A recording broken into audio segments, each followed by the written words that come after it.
There was probably three or 400 people in that shot. A lot of them were lit on fire. I was lit on fire. Certain times when insurance companies will step in and say, this is a little far.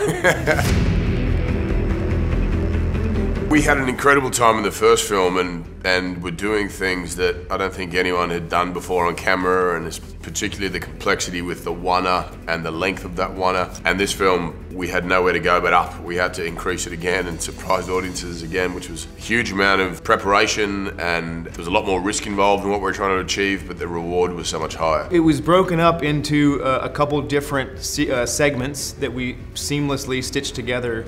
It was a lot of fun, a little scary at times, you know. Oh my goodness, it was mostly on physical level and mental level, I would say. 2 months before the shooting, we went there 2 months before. We were training 8-9 hours a day, and then during the shooting we kept training every day. Designing that took a lot of creative input from a lot of different places, but also the logistical side of it. We had 400 performers in that space at night in the freezing cold for 3 nights. There was probably three or 400 people in that shot. In the background, their background artists, the stunt performers. A lot of them were lit on fire.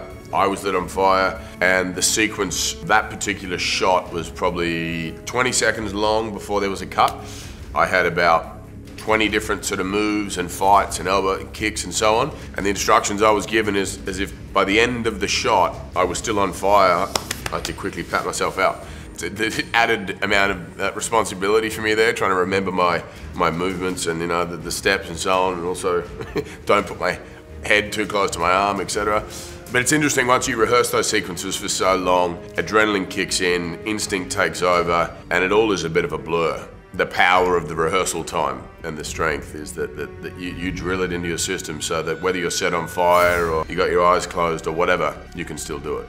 Just organizing all of that with the AD team and the staff that was responsible for moving all these people around was incredible, and the stunt team teaching everyone their fight sequences. It was a huge collaborative effort that took a lot of coordination to pull off. Especially on the one-er, when we had to do this one-er for 21 minutes of no cut, it's like doing plan-séquence for each take. Everything needs to be perfect on top of the stitch they're doing, so nothing should go wrong. It should be good enough so they can move on. So you can imagine that how many times you can repeat a take, and if that take is a take where you're running for 300 meters, you're gonna run 300 meters 50 times. Most of my stunts I did it myself, and I was really insisting that I do all of them. So not only physically but also mentally you should be prepared for that. We have to have like a great perseverance and like determination that we can do it. It's like a mind power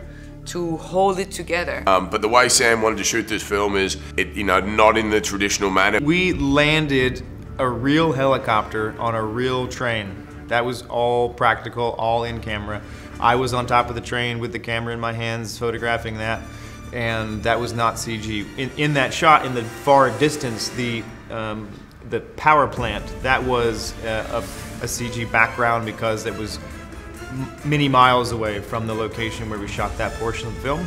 But when Chris is on, or Tyler Rake, sorry, is on top of the train shooting down the helicopter, there's a moment where we switch from a real helicopter to a digital helicopter. Because we love the pilot, Fred North, so much, we couldn't ask him to crash the helicopter. But the real helicopter was 20 feet away from Chris Hemsworth on the front of that moving train, and he was flying sideways. It was about 40 or 50 miles an hour or so. And that was real. It's only when it starts to turn and crash that we did a CG takeover and used the computer-generated helicopter.